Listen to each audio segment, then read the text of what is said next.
El siguiente segmento tiene contenido o opinión. La entrevista en A Primera Hora. Analizamos los hechos del momento junto a su protagonista. 7 de la mañana con 48 minutos. Es momento de hablar de minería. ¿Cómo están los procesos? Vamos a hacer contacto con Fernando Benalcázar. Él es ex viceministro de Minas. Vamos a hablar sobre el amicus curiae que va a presentar el día de hoy ante la Corte Constitucional. Está previsto que lo haga a las 10 de la mañana. Bienvenido, buenos días. ¿Cómo está? Buenos días, muchísimas gracias por la invitación. Muchas gracias a usted. Bueno, ¿en qué consiste este amicus curiae? Lo van a presentar precisamente el día de hoy, en las próximas horas. ¿Qué significa? ¿Qué alcance tiene? Y también, ¿cuál es la intención de este recurso? Muchísimas gracias por la pregunta, muy oportuna. El 7 de octubre, la Corte Constitucional dio la oportunidad a amigos de la Corte, a terceros que tengamos intereses en el sector minero, de pronunciarnos, y ante ello hemos tomado la decisión de hacerlo, dado que estamos ahora en el ejercicio profesional, y es una oportunidad de poner en blanco y negro el punto de vista de que una decisión de la Corte Constitucional, posiblemente para buscar una eventual emisión de jurisprudencia vinculante en base de una sentencia de un caso del 2019, en el cual el gobierno descentralizado de Cotacachi impugnó y ante primera y segunda instancia ganó la defensa de los derechos de la naturaleza sobre una actividad minera de la empresa nacional minera ENAMI en las concesiones Magdalena, porque estaban en un bosque protector. La Constitución es clarísima en ese sentido. La actividad minera es posible en vegetación y en bosque protector, siempre y cuando se cumplan con los requisitos más exigentes de la ley, aprobados por la autoridad competente, que es el Ministerio del Ambiente, a través de una licencia ambiental. Si esto fuese de alguna manera definido como jurisprudencia vinculante, tendría un impacto terrible para el sector minero, porque hay gran cantidad de actividad minera a nivel de pequeña minería, minería artesanal, mediana y gran escala, que tienen intersecciones con bosques protectores, y no quiere decir que se vayan a hacer las cosas mal, todo lo contrario, es una exigencia para que se hagan las cosas bien. Entonces, el amicus curiae que yo presento con el apoyo de los abogados de mi equipo busca justamente eso, pedir a la Corte que de una manera estructurada e inteligente considere una serie de aspectos, podemos elaborar un poquito más en eso cuando usted quiera, y nos permita a nosotros ser parte de los que podemos presentar a través del escrito y también presencialmente el día de la audiencia, que será en octubre 19. ¿Qué aspectos son los que debería tomar en cuenta la Corte Constitucional? Yo creo que puedo resumir en 3 o 4 vitales. El primero es que una potencial jurisprudencia vinculante de la Corte Constitucional sobre este tema de los bosques y vegetación protectora atenta contra la propia Constitución. Se va en contra del artículo 407 de la Constitución. Recuerde usted que en febrero del 2018, todos los ecuatorianos, incluido yo, nos pronunciamos en contra de actividad minera en áreas protegidas, zonas intangibles y centros urbanos. Eso llevó a una modificación del artículo 407, una ampliación del mismo, y definitivamente en ningún lugar establece ni la ley ni el Código Orgánico Ambiental que los bosques y vegetación protectores son parte del Sistema Nacional de Áreas Protegidas. Esto es absolutamente preocupante.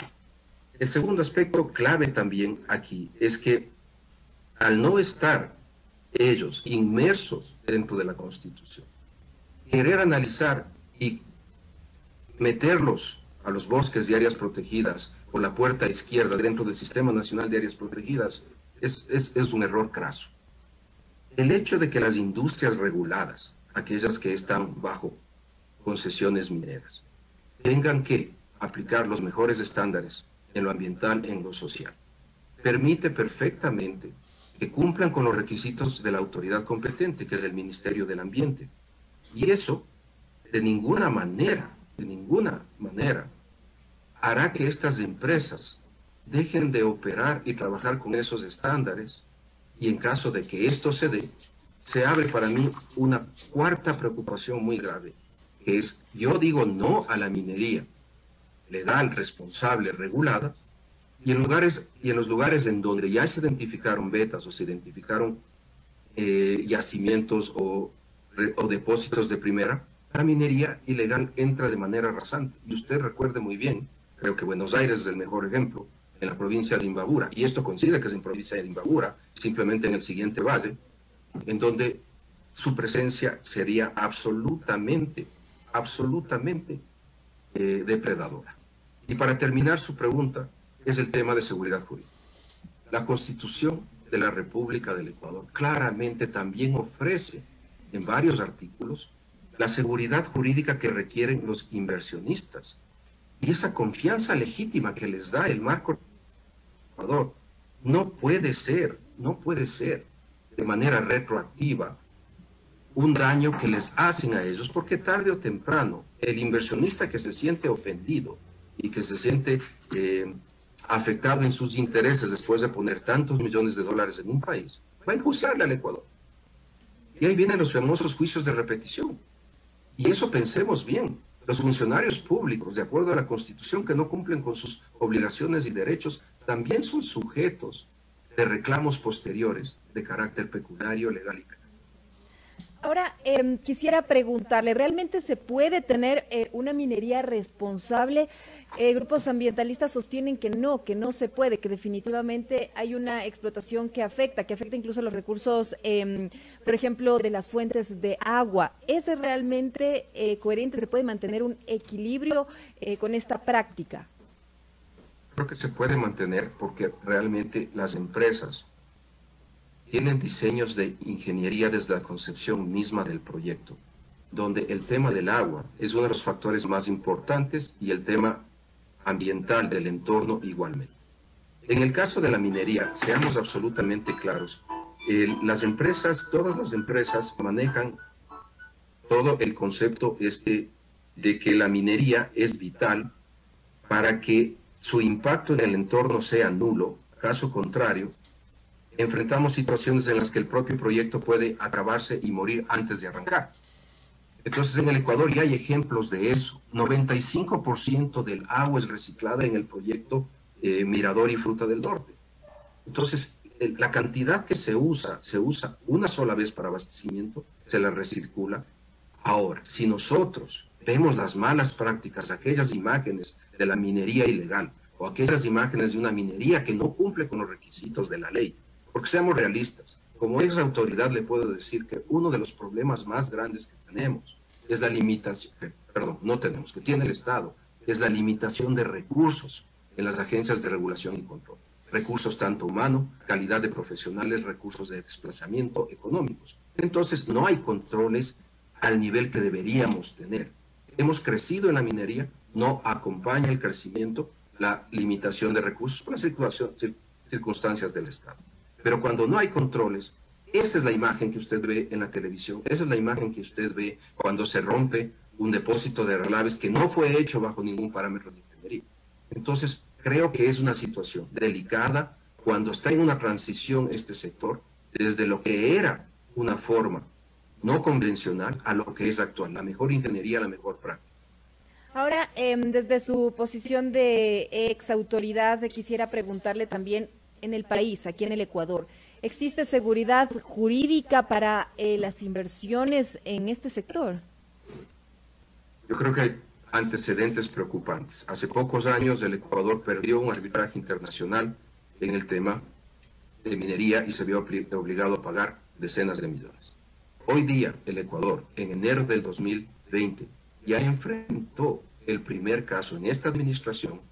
Yo fui parte de eso y yo estuve ahí, con respecto a una inversión de Hong Kong para el proyecto Río Blanco en el cantón Azuay, en el cantón Cuenca, provincia de La Azuay.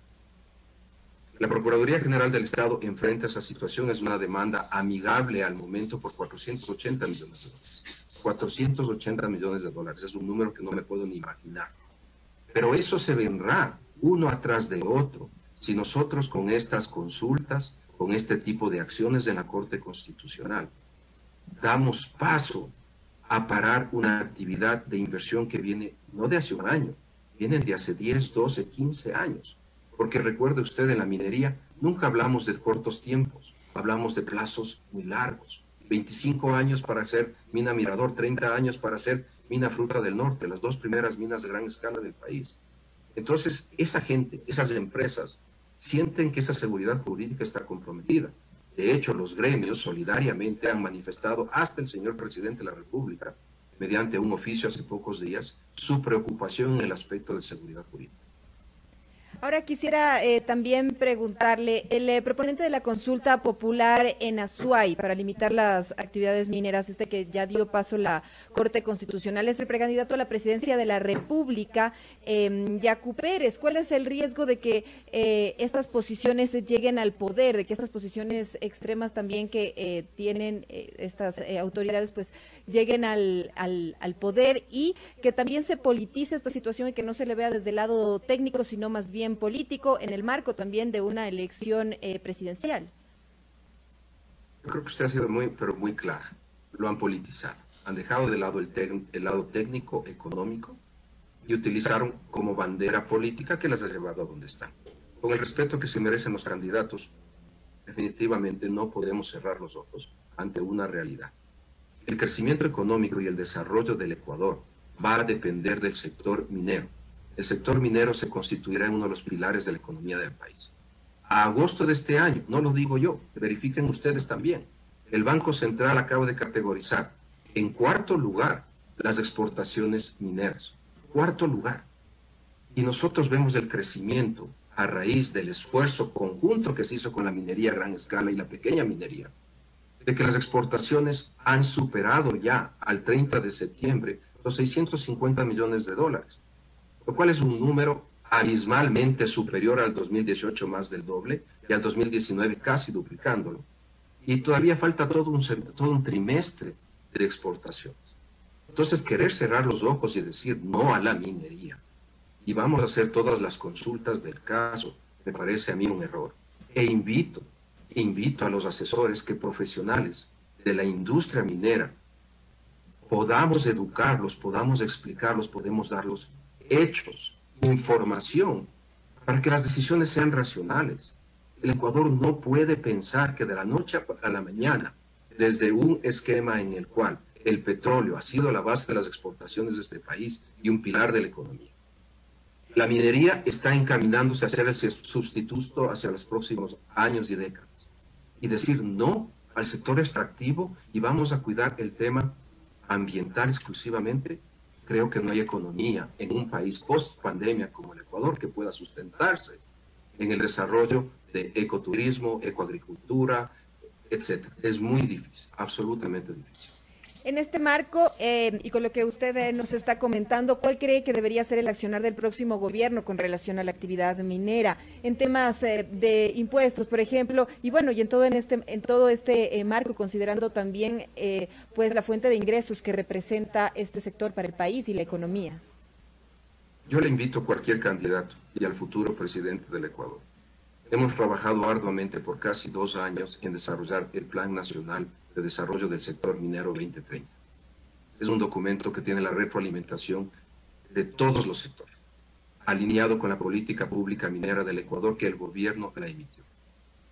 Si alguien se da el tiempo de hojear y estudiar el 40% de ese documento, entenderá los pasos a darse. Los números no son inventados. Los números y las proyecciones de ingresos para el Estado son sustanciales en el rango de varios miles de millones de dólares para esa década, en función de los proyectos existentes, en función de la conversión de algunos de esos proyectos ya en minas. Cuando pasa de una idea y se convierte en una realidad que genera grandes ingresos por parte de exportaciones, la base de la sustentación de la dolarización sigue siendo el ingreso de divisas. Cuando genera regalías negociadas y muy bien negociadas o a negociarse en futuros contratos de explotación minera, el rubro es significativo y no se hable de exportaciones. Y segundo, creo que es muy importante considerar que cualquiera que sea la estructura y decisión del nuevo gobierno, el sector minero requiere tener una autonomía propia y digna del poder económico y la generación económica que le brinda al Estado. Yo puedo ver perfectamente la relación que existe entre energía e hidrocarburos y se mantenga un ministerio para esas dos áreas. Pero es vital seguir el ejemplo de Chile, que en 1953 dio la autonomía y creó el Ministerio de Minería. Es vital seguir ese ejemplo. Hoy día Chile es el segundo exportador y, variable a veces, el primer exportador de cobre en el mundo. Y como ellos dicen, la minería no le falla a Chile porque es el bastión de la economía de ese país. Entonces, esos son los dos únicos comentarios que yo daría para cualquier candidato presidencial o futuro gobierno. Quisiera saber cuál es su posición respecto a la empresa nacional minera, la ENAMI, empresa pública. ¿Tiene razón de ser o debería ser liquidada? ¿Cómo ve usted el accionar, las acciones de esta compañía, de esta empresa? Es una pregunta sensible, delicada, y voy a responder como ex viceministro de Minas que tuvo conocimiento y acceso. Yo defendí que la ENAMI no debe desaparecer. Se buscaba eliminarla. Tienen razón desde la percepción y el desconocimiento de la ley de minería. Si es una empresa que no rinde, que no genera, que no es una empresa autosostenible económicamente, debe desaparecer. Pero seamos realistas, la ley de minería es muy clara. La única entidad que puede cumplir con todas las fases mineras es la empresa nacional minera. Entiéndase, desde lo más básico, que es la prospección, hasta la comercialización y cierre de minas. ¿Por qué? Porque si nosotros eliminábamos la ENAMI del mapa de la burocracia, ¿quién podía asumir esas responsabilidades en varios proyectos que tienen en marcha, en varios proyectos conjuntos con el sector privado de inversión que están trabajando? ¿Quién? Nadie.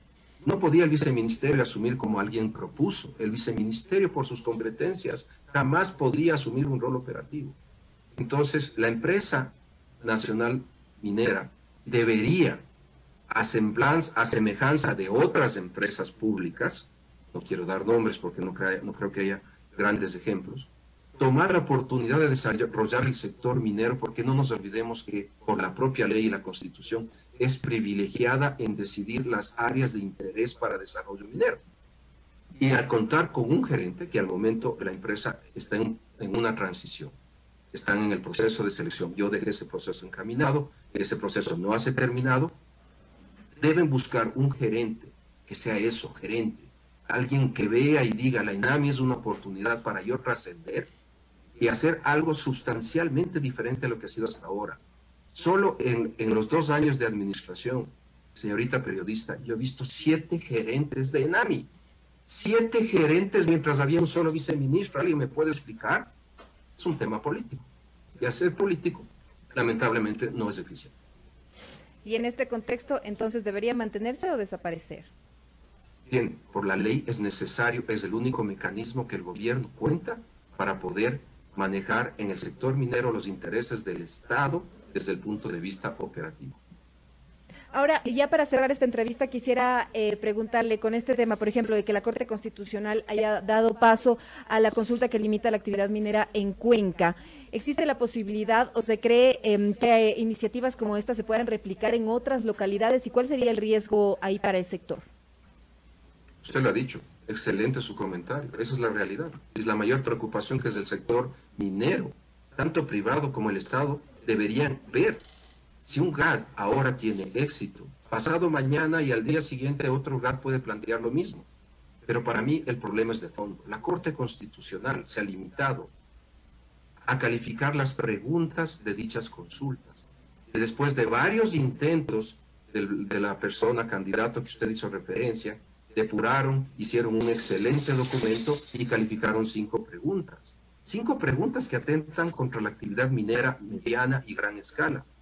En este caso hay 2 proyectos que tienen perfectamente identificados sus depósitos y sus yacimientos, Río Blanco y Loma Larga. Y supongamos que por la interpretación de la autoridad de turno digan que no importa, la explotación igual se va a suspender.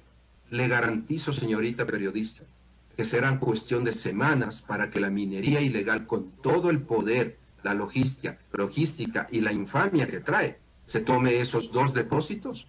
Lo único que lograron de ninguna manera fue proteger a la agüita o proteger al entorno. Lograron, directa o indirectamente, incentivar la minería ilegal en el Ecuador. Y nunca el Ecuador debería olvidarse lo que fue Buenos Aires. Buenos Aires fue la mayor infamia sobre pretexto de la fiebre del oro, de lo ambiental, social y humano.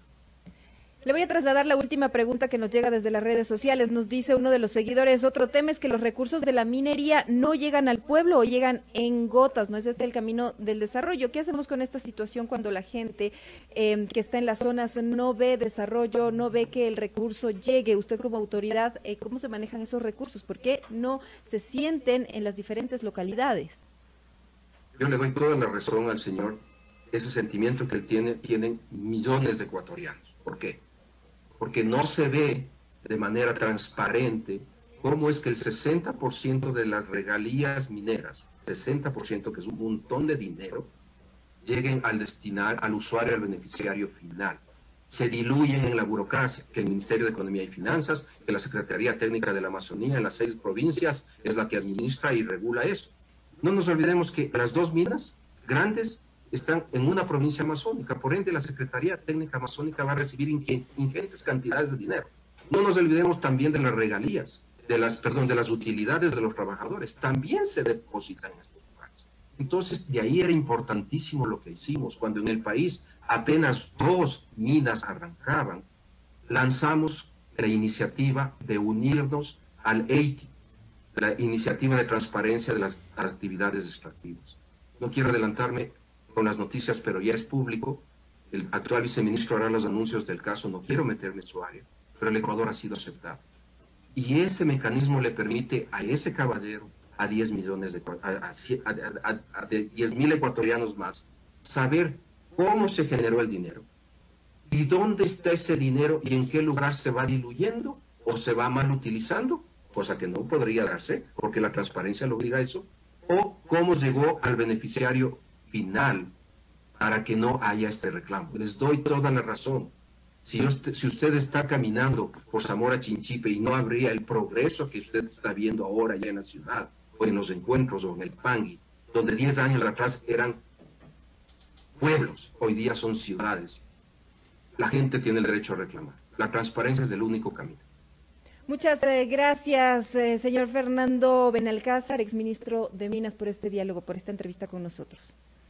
Muchísimas gracias por la entrevista y siempre las órdenes. 8:10 a.m. Estábamos dialogando con Fernando Benalcázar, ex viceministro de Minas, hablando porque a las 10 de la mañana pues presentarán ante la Corte Constitucional un amicus curiae en defensa de las actividades mineras legales y amigables con el ambiente, es lo que han señalado para el cantón de Cotacachi, provincia de Imbabura.